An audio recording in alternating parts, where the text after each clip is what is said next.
नमस्कार। आँखीझ्यालको 772औं अङ्कमा तपाईलाई हार्दिक स्वागत छ। आज हामी जलवायु परिवर्तन कम गर्न सकिने नयाँ सोच रेड प्लसका बारेमा डकुमेन्ट्री देखाउँछौ।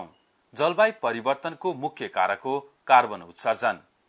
त्यही कार्बनलाई शोषेर रुख बिरुवाले आफूलाई चाहिने खाना बनाउँछ र वायुमण्डलमा भएको कार्बनको मात्रा घटाउँछ। यो प्रक्रियालाई नै कार्बन सञ्चिति भनिन्छ।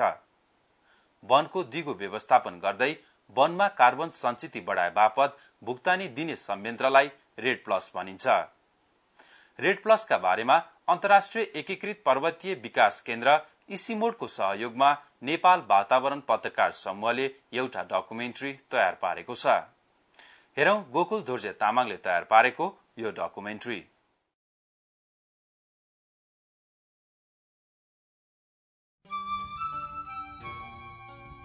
दिगो वन व्यवस्थापनबाट जलवायु परिवर्तनका असरलाई कम गर्दै स्थानीय मानिसको जीवनस्तर उकास्न सकिने देखिएको छ। नेपालको सामुदायिक वनमा गरिएको प्रारम्भिक अध्ययनले यस्तो कुरा देखाएको हो। जलवायु परिवर्तनका कारणले विश्वमा धेरै समस्या देखा परेका छन्। यस्तो परिवर्तनका कारक गरिब देशहरू होइनन्। औद्योगिक राष्ट्रले निर्माण तथा सञ्चालन गरेका उद्योग धन्दा तथा कल कारखानाबाट निस्कने कार्बन डाइअक्साइड लगायतका हरितगृह ग्यास यसका मुख्य कारण हुन्।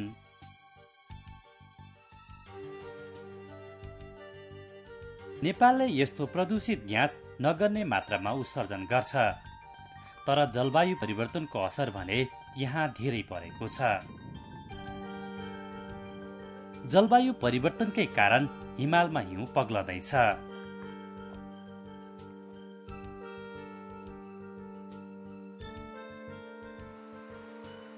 पानी पर्ने समय र मात्रा फेरिएको छ। कृषि उत्पादनमा कमी आएको छ। बालीमा कहिल्यै नदेखेका रोगहरू देखिन थालेका छन्। समस्या थपिँदै जाँदा जलवायु परिवर्तनका असर कम गर्ने उपायको खोजी भइरहेको छ।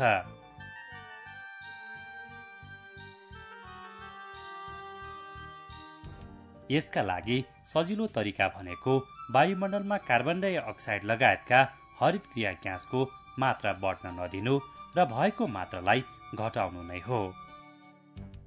तर कार्बन डाइअक्साइडको मात्रा घटाउन त्यति सजिलो छैन। उद्योग तथा कलकारखानाबाट उत्सर्जन हुने कार्बन डाइअक्साइडलाई बोट बिरुवाले खाना बनाउँदा शोषेर राख्छ।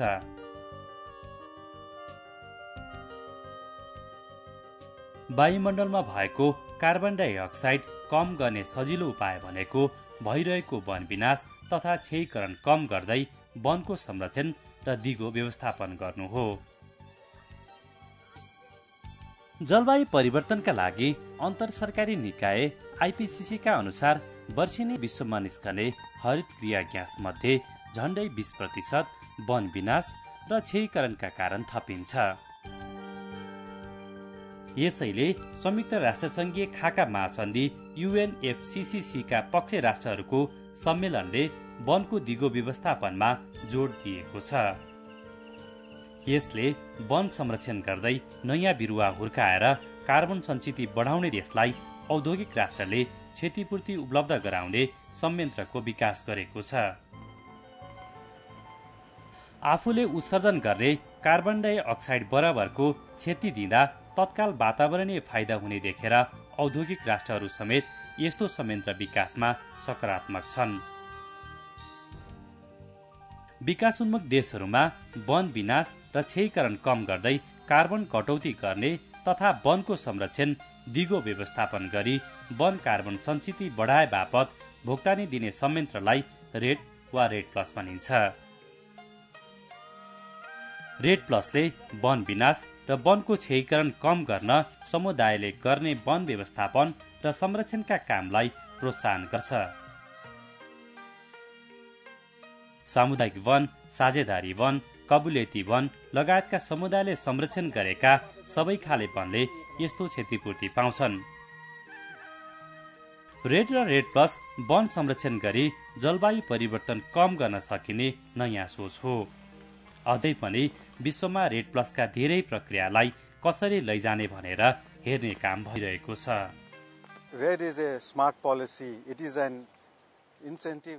रेड एउटा राम्रो नीति हो। यो वातावरणीय र सामाजिक दृष्टिकोणले वनलाई संरक्षण गर्न सकेको खण्डमा राम्रो फाइदा दिनेछ। रेडले आर्थिक फाइदा दिँदै दिगो वन संरक्षण र व्यवस्थापन गर्न सहयोग गर्छ। अबको दिनमा विश्वले रेड बारे कस्तो नीति बनाउँछ, त्यसैमा भोलिको रेडको प्रभावकारिता निर्धारण हुनेछ। नेपालको झण्डै 1/3 भूभाग वनले ढाकेको छ। यी वनले वार्षिक ठूलो मात्रामा कार्बन सञ्चित गर्ने अनुमान छ। तर अहिलेसम्म यस्ता कुराको अध्ययन र अनुसन्धान भएको छैन। समुदायले जोगाएको केही वन क्षेत्रमा कार्बन सञ्चित हेर्ने काम भने सुरु भएको छ। नर्वेजियन विकास सहयोग नियोग नोराडको आर्थिक सहयोगमा अन्तर्राष्ट्रिय एकीकृत पर्वतीय विकास केन्द्र इसिमोड, सामुदायिक वन उपभोक्ता महासंघ फेकोफन र दिगो कृषि तथा जैविक स्रोतका लागि एसियाली नेटवर्क एन्सापको सहकार्यमा रेड भुक्तानी परीक्षण परियोजना सुरु गरिएको छ। यस परियोजनाले समुदायद्वारा व्यवस्थित वनमा पारदर्शी, न्यायोचित तथा समावेशी रेड प्लस भुक्तानीको लागि ढाँचा, संरचना र प्रणाली विकास गर्दै वनमा आश्रित स्थानीय समुदायहरू लाभान्वित हुने उपयुक्त उपाय खोज्छ। रेड प्लसको उद्देश्य जलवायु परिवर्तनमा वन संरक्षण तथा व्यवस्थापनले खेल्ने प्रभावकारी भूमिकाको सम्मान गर्नु हो। साथै वनको संरक्षण तथा दिगो व्यवस्थापनमा लागेका समुदायलाई रेड प्लस भुक्तानी मार्फत प्रोत्साहन गर्नु हो। अहिले यस्तो काम परीक्षणको रूपमा दोलखा, चितवन र गोर्खाका 3वटा जलाधार क्षेत्रमा भएका सामुदायिक वनहरूमा सुरु गरिएको छ। पैतृक सम्पत्ति भन्दा पनि बढी ठुलो चाहिँ जङ्गल रहेछ। जङ्गल नभए त आखिर जङ्गल र मानिसको बीचमा त यदि सम्बन्ध रहेछ, बरु यो मानिस नभए बरु जङ्गल बाँध्दो रहेछ, तर जङ्गल नभए मानिस बाँध्दो रहन्छ। रेड प्लसमा कुन वनले कति कार्बन सञ्चित गरेको छ र वर्षेनी यसको मात्रा कति बढ्छ भनेर मापन गरिन्छ। वन कार्बन मापन गर्ने भरपर्दो र सजिलो उपाय अहिलेसम्म छैन। तर अप्ठ्यारै भए पनि परियोजना लागू भएका ठाउँका उपभोक्ताहरूले यो काम गरिरहेका छन्। तपाईहरूले देख्नु भएको छ, यहाँ प्लटिङको काम पनि भएको छ। यहाँ उहाँ दिदीहरू आफैले गर्नुहुन्छ त्यो काम। पहिला चाहिँ पढेको मान्छे रेन्जर नै चाहिन्छ भन्ने कुरा थियो। अहिले उपभोक्ता आफैले काम गर्न सक्नुहुन्छ। अहिले उपभोक्ता आफै वन कार्बन मापन गर्न सक्ने भएका छन्। उपभोक्ताको यो प्रयासले स्थानीय स्तरमै दक्ष प्राविधिक जनशक्तिको विकास गरेको छ। यसले परियोजनाको खर्च र समय बचत भएको छ। गोर्खा, चितवन र दोलखाका 3वटा जलाधार क्षेत्रका उपभोक्ताहरूले वनमा भएको कार्बनको मात्रा आकलन गर्न थालेको 2 वर्ष भयो। पहिला त के भने धेरै यसो ठाउँमा भनौँ न प्राविधिकहरू, त्यसबाट तालिम प्राप्त गरेको कलेजमै युनिभर्सिटीमै पढेकै मान्छेहरूले मात्रै गर्ने खालको चलन थियो भने यसमा हामीले सामुदायिक वनमा विशेष गरेर समुदायका मान्छेहरू वनसँग धेरै सुपरिचित भइसकेका हुन्छन्, तर प्राविधिक कुराहरू चाहिँ थाहा नभएको हुन्छ। तर त्यसमा पनि उहाँहरूलाई राम्रोसँग प्रयोगात्मक पक्षहरूलाई राम्रो तालिम दिएर अनि अभ्यास चाहिँ धेरै गरियो भने उहाँहरूले एकदम सक्षम रूपले चाहिँ नाप्न सक्छ। गोर्खाकी गोमा श्रेष्ठ वन कार्बन सञ्चितका लागि काम गर्न सक्ने मध्येकी एक स्थानीय स्रोत व्यक्ति हुन्। उनी र उनको समूहका सदस्यहरू अहिले लक्ष्मी महिला सामुदायिक वनमा यो वर्ष भएको कार्बन सञ्चित र अभिवृद्धि मापन गर्दैछन्। पढेर भन्दा नि अब यो कार्बन नाप्ने कुराहरू चाहिँ काम गरेर सिकेको हामीले चाहिँ 2 वर्ष पहिलेसम्म वनमा कार्बनको सञ्चित नाप्न आएका प्राविधिकले काम गरेको देख्दा उनलाई अनौठो लाग्थ्यो। तर उनले यही अनौठो लाग्ने काम सिकिन्। अहिले उनी गोर्खामा स्थानीय स्रोत व्यक्तिको रूपमा काम गर्छिन्। स्थानीय उपभोक्तालाई वनमा भएको कार्बन मापन गर्न सिकाउँछिन्। पहिला चाहिँ डर लाग्थ्यो है हामीलाई बिग्रिन्छ होला अब सरहरूले अब हाइटेर भन्नुहुन्थ्यो होइन हाइटेर भन्दा नि ला बिग्रिन्छ होला कसरी हेर्ने होला हेर्न नपारे नि हुन्थ्यो हेर्न नपरे नि हुन्थ्यो जस्तो लाग्थ्यो कि हामीलाई चाहिँ अनि ब्यासहरू नापा भन्दा नि बिग्रिन्छ होला त्यो ब्यास नाप्नु भन्दा त बरु अरू काम गर्न पाए नि हुन्थ्यो जस्तो लाग्थ्यो होइन पहिला चाहिँ डेटा कलेक्सन लेभलसम्म उहाँहरूले गर्न सक्नुहुनेछ गरि नै राख्नु भएको छ जस्तो गत वर्ष नि गर्नुभयो सुरु वर्षमा हामीले धेरै ट्रेन गरायौँ चितवनको कयर खोला जलाधार क्षेत्र यहाँको 2382 हेक्टर क्षेत्रफलमा 16वटा सामुदायिक वन छन् यो जलाधार क्षेत्रको वनले सन् 2010 र 11 को एक वर्षमा 3303 टन कार्बन सञ्चित वृद्धि गरेको छ कयर खोला जलाधार क्षेत्रका उपभोक्ताहरू अहिले वन प्राविधिक र विज्ञका कुरा सुन्दैछन् उनीहरू आफ्नो वनमा भएको कार्बन सञ्चित कसरी मापन गर्ने भन्ने सिक्दैछन् यसरी स्थानीय उपभोक्ताको सहभागितामा रेड प्लस सम्बन्धी क्रियाकलाप कार्यान्वयन गर्दा समय र पैसा दुवैको बचत हुन्छ कार्बन सञ्चितको मात्रा सही निस्कन्छ यसका साथै कार्यक्रमप्रति अपनत्वको विकास हुन्छ यसै कारण यो परियोजना नेपालको वन व्यवस्थापन र संरक्षणका कामसँग सुहाउँदो छ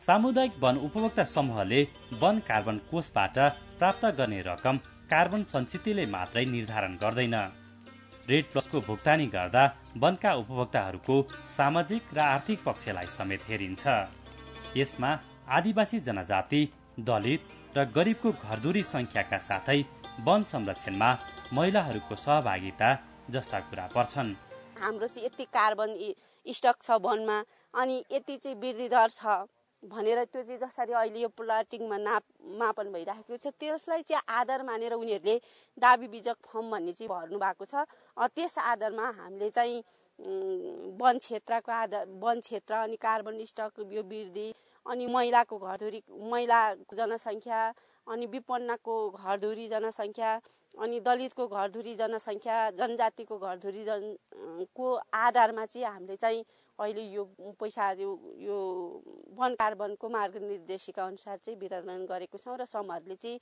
त्यो पैसा उनीहरूले पनि खर्च गर्ने योजना बनाएर कार्यान्वयन गरिसकेको छ रेट भुक्तानी गर्ने 4वटा पक्षहरू छन् त्यो पक्षहरूमध्ये जेन्डर लैङ्गिकता चाहिँ एउटा महत्त्वपूर्ण पक्ष हो गाउँ स्तरमा भएका संरचना जस्तै अब रेड नेटवर्कहरू छ त्यसको चाहिँ महिलाहरूलाई मुख्य पोजिसनमा मुख्य पदमा ल्याउने प्रयास चाहिँ भएको छ त्यसमा ताकि त्यो महिलाहरूको निर्णय प्रक्रियामा प्रत्यक्ष सहभागिता होस् लाभको बाँडफाँड न्यायोचित पारदर्शी र समावेशी बनाउन बहुसरकारवाला बीच छलफल र अन्तर्क्रिया गरेर नमुना वन कार्बन कोष कार्यान्वयन मार्गदर्शन बनाएको छ यही मार्गदर्शन अनुसार सामुदायिक वनहरूले पाउने कार्बन कोषको पैसाबाट वनको दिगो व्यवस्थापन र संरक्षण दलित आदिवासी जनजाति र महिलाको जीवनस्तर सुधार गर्न के कति रकम खर्च गर्ने भन्ने व्यवस्था गरिन्छ दोलखा जिल्लाको बोझ गाउँका मानिसहरूलाई लुगा सिलाउन गाउँभन्दा झण्डै 10 किलोमिटर टाढा चरीकोट बजार पुग्नुपर्छ यही वर्ष उनीहरूले संरक्षण गरेको भित्तेरी पाका सामुदायिक वनका लागि कार्बन कोषबाट पैसा आयो दोलखाको भित्तेरी पाका सामुदायिक वन समूहले वन कार्बन कोषबाट आएको पैसा महिला शिव विकास र आय आर्जनका लागि खर्च गरे आफूले सिकेपछि गाउँमा एउटा टेलर खुलाएर बस्यो भनेदेखि आफ्नो पनि र गाउँमा पनि सुविधा हुन्छ नि त अब गाउँको पनि कपडाहरू सिउन सकिन्छ भनेर रेड प्लस कार्यक्रम सञ्चालन भएका जलाधार क्षेत्रका उपभोक्ताहरू अहिले दाउराको विकल्प खोज्न थालेका छन् गोबर ग्यास र सुधारिएको चुलो प्रयोग गर्न थालिएको छ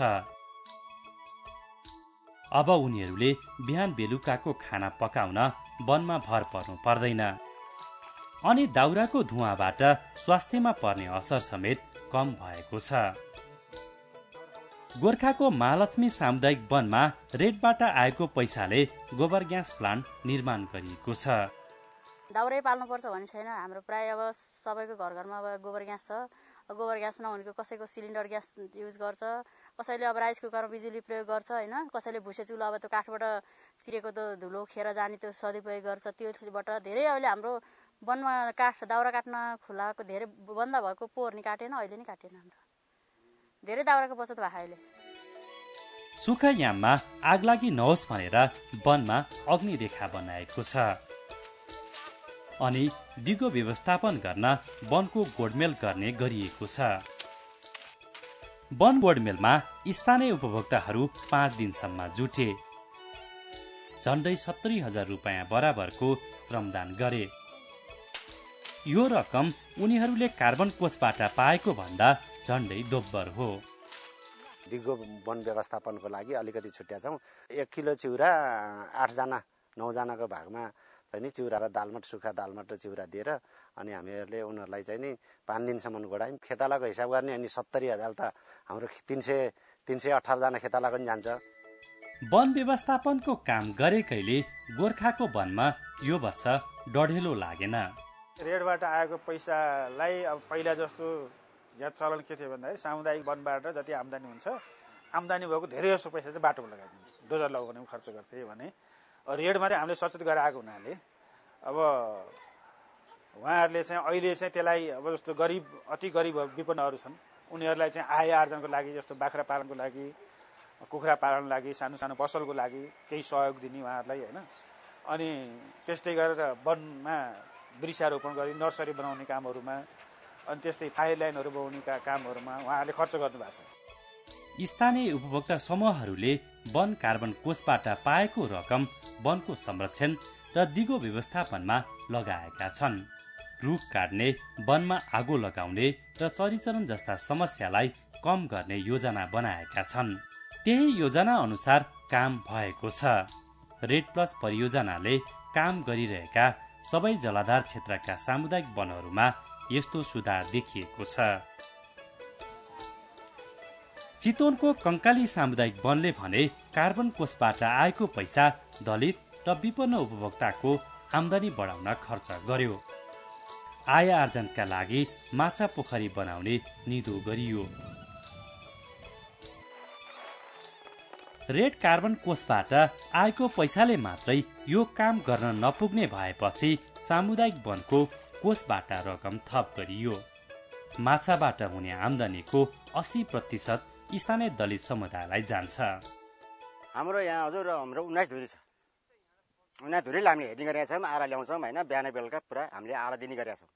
अनि सामुदायिक वनले त पहिला पनि कार्यक्रम त नगरेर गरेकै थिए। झन् यो कार्बन कोषको पैसा आउँदाखेरि सामुदायिक वन र त्यहाँको उपभोक्ताहरूलाई थप टेवा चाहिँ पुगेको महसुस गरेको छु।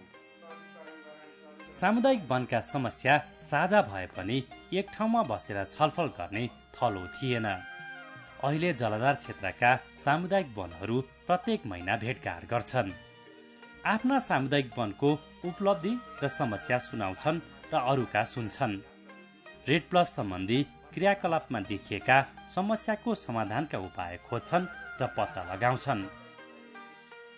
जलाधार क्षेत्रका सामुदायिक वनको प्रतिनिधित्व रहने गरी बनेको जलाधार स्तरीय रेड सञ्जालले छरिएर रहेका सामुदायिक वनलाई यसरी एकै ठाउँमा ल्याएको हो। सोरोटै सामुदायिक वनको एउटा चाहिँ सञ्जाल गठन गर्ने, समिति गठन गर्ने भनेर चाहिँ सोरोटै सामुदायिक वनबाट 1 जना महिला 1 जना पुरुष चाहिँ त्यो समूहबाट चाहिँ छनौट गरियो र 32 जनाको चाहिँ एउटा सञ्जाल गठन गरियो र त्यो सञ्जाल मार्फत हामीले सोरोटै सामुदायिक वनमा चाहिँ भएका कार्यक्रमहरू चाहिँ सञ्जालमा चाहिँ मासिक बैठकमा निर्णय गराउने गर्नुपर्ने कुराहरू, यहाँ भएका कुराहरू चाहिँ हामीले चाहिँ यहाँ निर्णय गरेका कुराहरू चाहिँ जिल्ला सल्लाहकार समितिबाट चाहिँ अनुमोदन गराउने, अनुमोदन गराउनु पर्ने कुरामा, अनुमोदन गराउनु नपर्ने कुरामा चाहिँ सिधै केन्द्रमा चाहिँ पठाउने काम चाहिँ हामीले गर्यौँ। वन र समुदाय स्तरमा काम गर्ने सबैलाई एउटै छानामुनि ल्याएर अनुभव साटासाट गर्न यस्तो सञ्जालले अवसर दिन्छ। सञ्जालले सामुदायिक वनमा रेडको कामलाई सहयोग गर्छ अनि स्थानीय स्तरमा कुनै विवाद आए समाधान गर्छ। समुदाय स्तरमा भएका कुराहरू र सामुदायिक वन उपभोक्ताको चाहना उपभोक्ताका प्रतिनिधिले रेड सञ्जालमा राख्छन्। रेड सञ्जालमा आएका दाबी फारमलाई जिल्ला सल्लाहकार समितिमा पुर्याइन्छ। दाबी फारम भरेर सामुदायिक वन उपभोक्ता समूहले चाहिँ त्यसलाई चाहिँ भरेर त्यसलाई सर्टिफाई गरेर रेड सञ्जालमा पठाउनुहुन्छ अनि रेड सञ्जालले पनि प्रत्येक समूहबाट आएको फारमलाई हेरेर अनि वन कार्बनको सल्लाहकार समिति भन्ने छ जिल्लामा, उहाँले चाहिँ त्यो जिल्लामा पठाउनुहुन्छ र त्यो कार्बनको सल्लाहकार समितिले केन्द्रमा पठाउँछ र यो प्रक्रियाबाट पैसा आउँछ। केन्द्रमा बहुसरकारवाला वन कार्बन कोष सल्लाहकार समिति र प्रमाणीकरण निकाय छ। यसले कोषको नीति नियम बनाउँछ। केन्द्रका कुरा र कामलाई सजिलो बनाउन जलधार स्तरीय वन कार्बन कोष सल्लाहकार समिति छ। यसै गरी जलधार स्तरीय रेड सञ्जाल र वन कार्बन कोष स्थानीय वन उपभोक्ता समूहमा परिचालनका लागि सहजीकरण र अनुगमन गर्न बहुसरकारवाला अनुगमन समिति बनेको छ। वन कार्बन कोष सल्लाहकार समितिमा वन तथा भू संरक्षण मन्त्रालय अन्तर्गतको रेड सेलका प्रतिनिधि, नेपाल जनजाति महासंघ, दलित गैर सरकारी संस्था महासंघ, हिमावन्ती नेपाल र सामुदायिक वन उपभोक्ता महासंघ समेत गरी जम्मा 10 सदस्य छन्। जिल्ला स्तरीय वन कार्बन कोष सल्लाहकार समितिमा जिल्ला वन कार्यालय, जिल्ला स्थित जनजाति महासंघ, रेड सञ्जाल र जिल्ला सामुदायिक वन उपभोक्ता महासंघको सहभागिता हुन्छ। यसरी बहुसरकारवालाहरूको सहभागिताका कारण वन कार्बन कोषको रेड भुक्तानी प्रक्रिया र निर्णयहरू पारदर्शी र समावेशी बनेका छन्। सरकारवालाहरूमा सामुदायिक वन र रेड प्रतिको अपनत्व बढेको छ। जिल्ला भरको चाहिँ एउटा चाहिँ कार्यालयहरूलाई एक ठाउँमा राखेर हामी सल्लाह गर्दा अब डेपुसित बसेर जिल्ला वन कार्यालयको डेपुसित बसेर जिल्ला विकास समितिका प्रतिनिधिहरूसित बसेर नेफिन जनजातिको चाहिँ प्रतिनिधिहरूसित बसेर महिलाका प्रतिनिधिहरू बसेर यो जङ्गल र अब जनताको समस्या के हो त, जङ्गल र जनताको बीचको कन्डिसन के हो, यसको सम्बन्ध के हो, यसलाई चाहिँ सुधार लान पर्ने चाहिँ पाटोहरू के हुन्, यसमा रहेका समस्याहरू के भएर हामी आज एक ठाउँमा बसेर यो रेड प्रोग्रामले हामीलाई एकै ठाउँ ल्याइदिएको छ सर, हामीलाई खुसी लागेको छ। जलधार स्तरीय रेड सञ्जाल वन र वनको दिगो व्यवस्थापन तथा रेड कार्यान्वयन सम्बन्धी सिक्ने ठाउँ भएको छ। यस सञ्जालले स्थानीय सामुदायिक वन उपभोक्ता समूहहरूमा रेड प्लस सम्बन्धी क्रियाकलापहरू कार्यान्वयन गराउँछ र यसको रेकर्ड राख्छ। देश विदेशका विश्वविद्यालयका विद्यार्थी, नीति निर्माता तथा परियोजना सञ्चालकहरूका लागि स्थानीय स्तरमा रेड सम्बन्धी भएका कामहरू सिक्न यो ठाउँ निकै उपयोगी भएको छ। रेडले नेपालको वन व्यवस्थापनमा नयाँ प्रयोग गर्ने अवसर दिएको छ। यसले वन व्यवस्थापन र संरक्षणबाट हुने पर्यावरणीय सेवाहरूको हिसाब किताब गर्न सक्ने बनाएको छ। यस डकुमेन्ट्रीको बाँकी भाग हामी आँखीझ्यालको आगामी अङ्कमा प्रसारण गर्नेछौं। आजको आँखीझ्याल तपाईलाई कस्तो लाग्यो?